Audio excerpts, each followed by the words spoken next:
Hello guys! ఇది చవితి రోజు vlog అనమాట. నేను లేట్‌గా అప్‌లోడ్ చేస్తున్నాను. అండ్ నెక్స్ట్ మేము పూజ ఎలా చేస్తున్నామో చూసేయండి. నేను మీతో నా హ్యాపీనెస్ షేర్ చేసుకుంటాను. ఫస్ట్‌లీ మన ఛానల్‌కి 100 సబ్స్క్రైబర్స్ వచ్చారు guys. Thank you so much. ఎవరైతే నా ఛానల్‌ని సబ్స్క్రైబ్ చేశారో అందరికీ thank you so much. And next ఏంటి అంటే, ఈ రోజుకి నేను ఛానల్ స్టార్ట్ చేసి 6 డేస్ అయిందనమాట.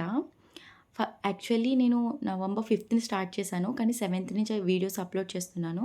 సో, ఈ రోజుకి 6 డేస్ అయింది. నేను వీడియోస్ అప్‌లోడ్ చేయడం స్టార్ట్ చేసి 6 డేస్‌కే నాకు నియర్లీ 15,000 వ్యూస్ వచ్చాయి గాయ్స్. ఎవరైతే నా వీడియోని స్క్రోల్ చేయకుండా చూస్తున్నారో అందరికీ thank you so much. And videos చూస్తున్నారు. అలానే సబ్స్క్రైబ్ కూడా చేసుకోండి guys. And next introduction video upload చేశాను. జస్ట్ 1 మినిట్ 30 సెకండ్స్ మాత్రమే ఉంటుంది. ఎళ్లి చూసేయండి గాయ్స్. Bye guys.